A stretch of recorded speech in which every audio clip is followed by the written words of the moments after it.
Assalamualaikum warahmatullahi wabarakatuh. Bismillahirrahmanirrahim. Alhamdulillahirrahmanirrahim. Wabihi nasta'in wa ala umri dunia waddin. Yang terhormat pengasuh Pondok Pesantren Zainul Hasan Genggong, Ki Haji Muhammad Hasan Mutawakkil Alallah SHMM. Yang terhormat Rektor Universitas Islam Zainul Hasan Genggong, yakni Dr. Abdul Aziz Wahab MAG. Yang terhormat Dekan Fakultas Tadris Umum Ibu Wahyu Lestari MPD. Yang terhormat Kaprodi Tadris Bahasa Indonesia, yakni Ibu Magfiratul Hamdiah MPD, dan yang saya hormati dosen pengampuh mata kuliah studi fikih, yakni Ibu Yeniati Ulfa MPD. Baik, di sini saya akan menjelaskan tentang konsep madhab Imam Syafi'i, karakteristik dan sejarahnya. Yang pertama ada nama dan nasab beliau. Beliau bernama Muhammad dengan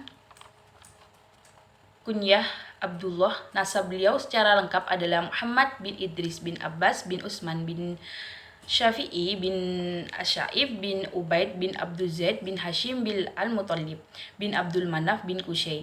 Nasab beliau bertemu dengan nasab Rasulullah pada diri Abdul Manaf bin Qusay. Dengan begitu, beliau masih termasuk sanak kandung Rasulullah karena masih terhitung keturunan paman jauh beliau, yaitu Hashim bin Al-Muttalib. Bapak beliau, Idris, berasal dari daerah Tibala, yaitu sebuah daerah wilayah Timah di jalan menuju ke Yaman. Dia seorang yang tidak punya. Awalnya dia tinggal di Madinah, lalu berpindah dan menetap di Askalan, yaitu kota tepi pantai di wilayah Palestina. Dan akhirnya beliau meninggal dalam keadaan masih muda di sana. Syafi'i, kakek dari kakak beliau yang namanya menjadi sumber penisbatan beliau, Syafi'i, menurut sebagian ulama adalah seorang sahabat Sigor junior Nabi As-Sa'ib.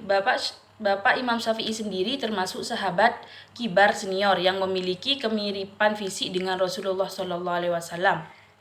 Dia termasuk dalam barisan tokoh musyrikin Quraisy dalam perang Badar. Ketika itu dia tertawa lalu menebus sendirinya dan menyatakan masuk Islam.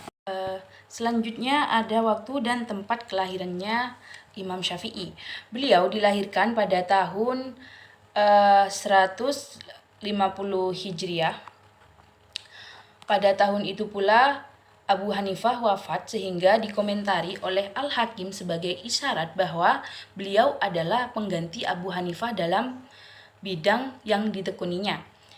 Tentang tempat kelahirannya, banyak riwayat yang menyebutkan beberapa tempat yang berbeda-beda. Akan tetapi, yang termasyhur dan disepakati oleh ahli sejarah adalah kota Gaza, sebuah kota yang terletak di perbatasan wilayah Syam ke arah Mesir, tempatnya di sebelah selatan Palestina. Jaraknya dengan kota Askalan sekitar 2 farsak. Tempat lain yang disebut adalah kota Askalan dan Yaman. Ibnu Hajar memberikan penjelasan bahwa riwayat-riwayat tersebut dapat digabungkan dengan dikatakan bahwa beliau dilahirkan di sebuah tempat bernama Gaza di wilayah Askalan. Ketika beliau berumur 2 tahun, beliau dibawa ibunya ke negeri Hijaz dan berbaur dengan penduduk negeri itu yang keturunan Yaman, karena sang ibu berasal dari kabilah Asdiyah dari Yaman. Lalu ketika berumur 10 tahun, beliau dibawa ke Mekah karena sang ibu khawatir nasabnya yang mulia lenyap dan terlupakan. Selanjutnya ada pertumbuhan dan pengembaraan beliau mencari ilmu. Pertumbuhannya dan pengembaraannya mencari ilmu di Mekah, Imam Syafi'i dan ibunya tinggal di dekat Syi'bu Al-Kaif. Di sana, sang ibu mengirimnya belajar kepada seorang guru. Sebenarnya ibunya tidak mampu untuk membiayainya, tetapi sang guru ternyata rela tidak dibayar setelah melihat kecerdasan dan kecepatannya dalam menghafal. Imam Syafi'i bercerita di Al-Kutab, sekolah tempat menghafal Al-Quran, saya melihat guru yang mengajar di situ membacakan murid-muridnya ayat Al-Quran, maka aku ikut menghafalnya. Sampai ketika saya menghafal semua yang dia katakan, dia berkata kepadaku, "Tidak halal bagiku mengambil upah sedikit pun darimu." Dan ternyata kemudian dengan segera guru beliau yaitu mengangkat tangannya sebagai penggantinya atau mengawasi murid-murid lain jika dia tidak ada. Demikianlah, belum lagi menginjak usia balik, beliau telah berubah menjadi seorang guru setelah rampung menghafal Al-Quran di Al-Kutab. Beliau kemudian beralih ke Masjidil Haram untuk menghadiri majelis-majelis ilmu di sana. Sekalipun hidup dalam kemiskinan, beliau tidak pernah berputus asa dalam menimba ilmu. Beliau, Imam Syafi'i, mengumpulkan pecahan tembikar, potongan kulit, pelepah, kurma, dan tulang unta untuk dipakai menulis. Sampai-sampai tempayan milik ibunya penuh dengan tulang-tulang, pecahan tembikar, dan pelepah kurma yang telah bertuliskan hadis-hadis Nabi, dan itu terjadi pada saat beliau belum berusia balik. Saat dikatakan bahwa beliau telah menghafal Al-Quran pada saat berusia 7 tahun, lalu membaca dan menghafal kitab Al-Muwatta karya Imam Malik pada usia 12 tahun sebelum beliau berjumpa langsung dengan Imam Malik di Madinah. Selanjutnya ada keteguhan membela sunnah.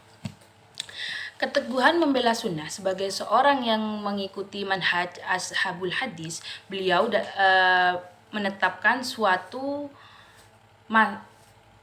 masalah, terutama masalah akidah, selalu menjadikan Al-Quran dan Sunnah Nabi sebagai landasan dan sumber hukumnya.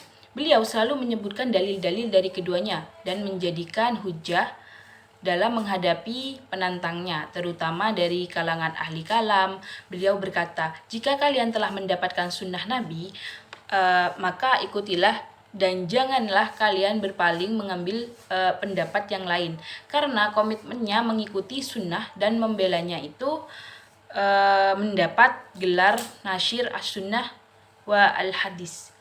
Terdapat banyak atsar tentang ketidaksukaan beliau kepada ahli ilmu kalam, mengingat perbedaan manhaj beliau dengan mereka. Beliau berkata, setiap orang yang berbicara mutakalim dengan bersumber dari Al-Quran dan Sunnah, maka ucapannya adalah benar. Tetapi jika dari selain keduanya, maka ucapannya hanyalah igauan belaka.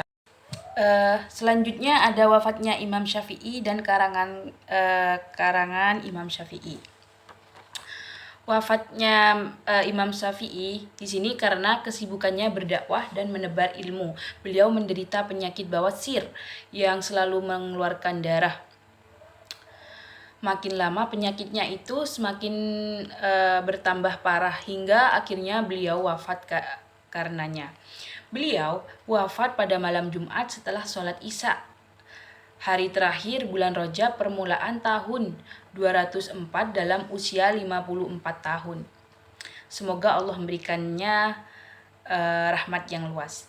Ar-Rabi menyampaikan bahwa bermimpi melihat Imam Syafi'i. Sesudah wafatnya, dia berkata kepada beliau, "Apa yang telah diperbuat Allah kepadamu, wahai Abu Abdillah?"